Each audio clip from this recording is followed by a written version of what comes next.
Eto na-open dito si Hitman. Talagang sapul na sapul sa panga. Open na open. Ang tinatawag nilang Hitman. Round 1 pa lang talagang mapapataod na si Hitman dito. Muntik na makatulog talaga dahil sa pagkasuntok na yon.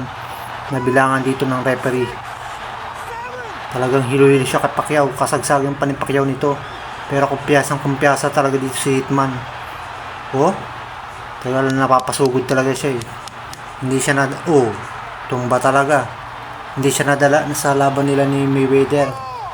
Kay Mayweather una siyang napatumba eh. Pero ang inakala niya, kakayanin niya si Manny Pacquiao. Dahil sa maliit lang ito at malaki siya. Pero matitikman niya dito ang bangis ng Manny Pacquiao. Ito, panoorin natin. Sugod-sugod dito si Hitman. Ito strategy niya eh, ang dumikit sa kalaban para makapunto siya at mabugbog niyan tuluyan ang kalaban dahil hindi na makakagalaw. Pero ibay natin si Manny Pacquiao dahil kayang-kaya nitong pumiglas kahit anumang dikit mo. At magaling siya sa mga distance.